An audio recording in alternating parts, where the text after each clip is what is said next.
તો જ્યારે પણ ક્રમિક બેકી સંખ્યાઓનો ઘન કરી અને એમનો સરવાળો કરવાનો હોય ત્યારે આપણે કઈ રીતે ગણતરી કરીશું। જે રીતે આપણે ક્રમિક બેકી સંખ્યાઓના વર્ગના સરવાળો કરીએ એ જ સૂત્ર આપણે ઉપયોગ કરવાનું છે। શું કરવાનું?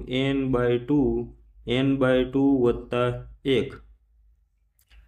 પરંતુ આ સૂત્રમાં આપણે શું કરવાનું થશે? જે જવાબ મળે છે એનો આપણે શું કરવાનો? વર્ગ, અને એને ગુણ્યા કેટલા કરવાના? 2। તો પહેલા આપણે સામાન્ય સૂત્રનો ગણતરી કરી લઈએ। 20 છે તો n આપણું છેલ્લું પદ કેટલા છે? 20।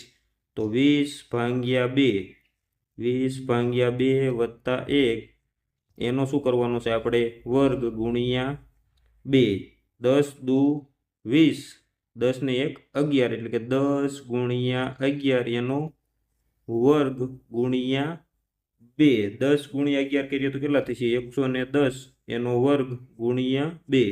11 નો વર્ગ કેટલો થશે? 121, અને 1 શૂન્ય છે તો કેટલા શૂન્ય થઈ જશે? અહીંયા 2, એને ગુણ્યા 2। 121 ના ડબલ કેટલા થશે? 242, અને 2 શૂન્ય એટલે કે 24,200।